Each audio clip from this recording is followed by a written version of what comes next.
Sex is wonderful. We are sexual beings. There is no reason why we should feel shame about being sexual beings. It's literally the thing that keeps our humanity continuing on, the human race continuing. Like, we all need this. There's nothing to be shamed about there.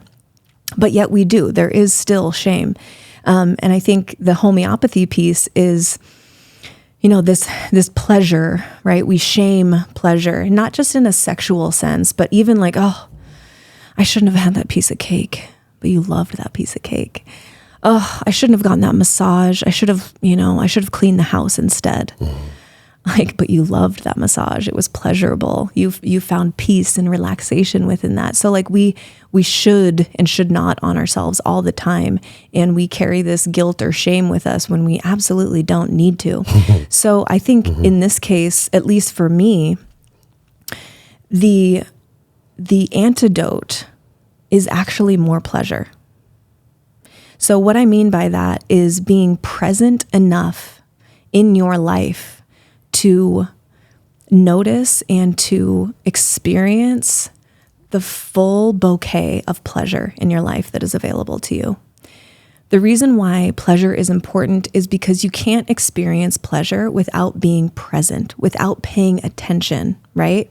Talk to any woman. If she's up in her head during sex, there's a 0 chance that she's going to orgasm, right? Yeah. Like, we know that. You have to be present in your body and willing to surrender to the experience to feel that pleasure.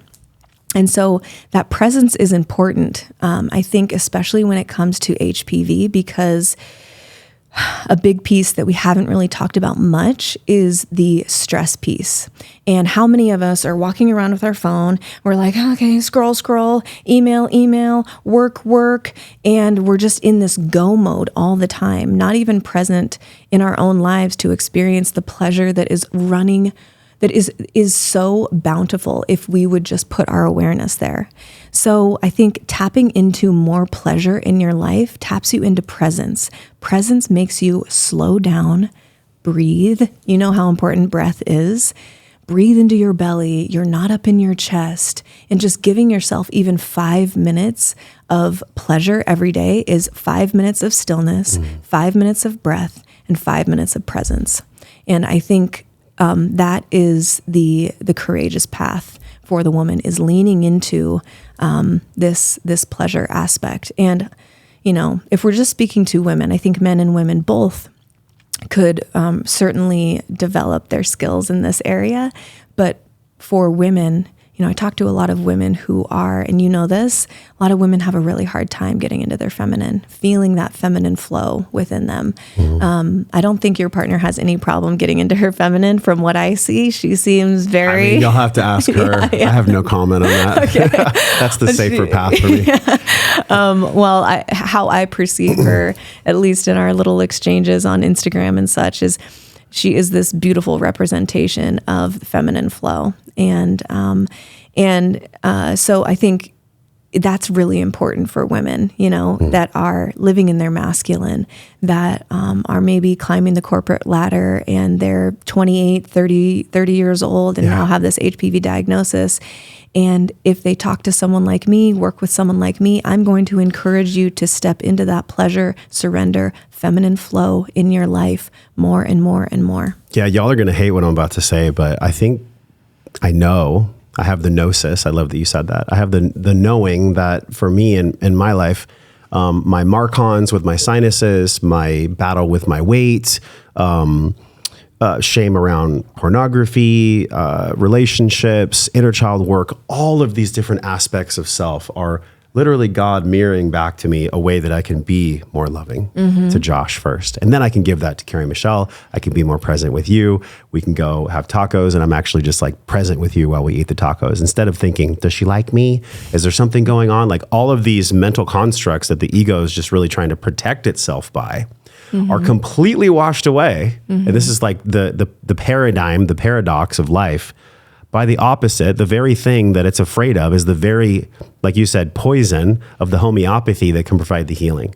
So how do we get rid of shame? We actually dive into pleasure. Now, for me, I want to be careful when I say this. Like, it's not just about hedonistic pleasure where we're like going to go party and do a bunch of psychedelics and say that there's ceremony, but it's actually just a party and you just want to have fun.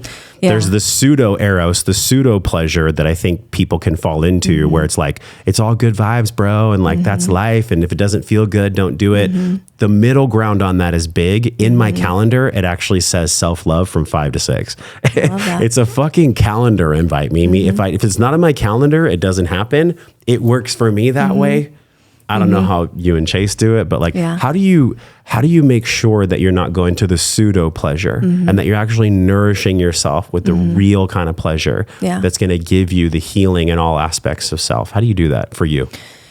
I simplify. It can be really, really, really simple. We like to overcomplicate things in our culture, society, and, I think these complex health issues, there is this assumption that the answer must be very complex, but I think that it's oftentimes way simpler than we think it is.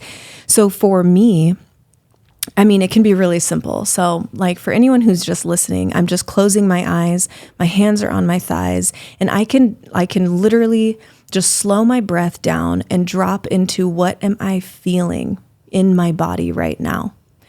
That's all you have to do. You can do this sitting, on the toilet in your bathroom, outside on your back porch, in your car before you head inside from a long day of work. This is a really good time to transition into that feminine flow and really dip into pleasure. Certainly before sex. If you are a feminine essence, if you are the feminine representative in your relationship, I would highly recommend trying this practice. It takes 3 to 5 minutes, and you might just experience a heart-opening, really powerful orgasm from this. So you can just get really quiet, still, close your eyes, put your hands on the tops of your thighs. Even just that. If you have like bare skin, just feeling how soft your skin is, and just leaning into that and maybe make a noise. What would that noise feel like in my body if I were to give a noise to that pleasure, right? Whatever that looks like for you. Num, num, num, num, num, num. Yeah, or just like a, Yeah. Can be very, very simple.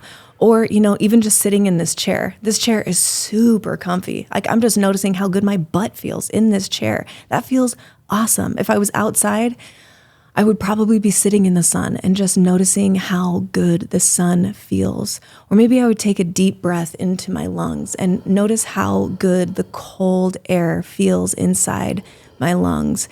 Maybe I would take an even deeper breath past the point of what I think I can hold and really fill my lungs, and then let everything out, cleansing all of that stagnant air that's been sitting in my lungs. It can be that simple. It doesn't even have to be sexual. It can be, of course, but just tune into what am I hearing? Oh, I'm hearing some birds chirp in the distance. Oh my God, I love that noise. I'm feeling the sun on my cheeks. I'm feeling my hands on my own soft skin. I'm feeling my body being supported by this chair that feels so good. Even just 2 minutes of that, I feel softer. Right? And if we get into this habit of willingly going into softness, then we're more present. We are certainly more still, providing that stillness for our body. And we are more available. We are more tapped in and able to extract all the juice that is available to us at all times, basically everywhere. And that was so beautiful. I was actually just thinking, I need to go in the sun when we're done, even though it's 30 degrees out here, 28 degrees. For parents, what you just talked about is so important. It's almost like the higher you climb, the more you can fall when it comes to these habits. So as a parent, and I'm sure for you and your man that's in the future, it has to be in some form. Maybe you can share about that, maybe not.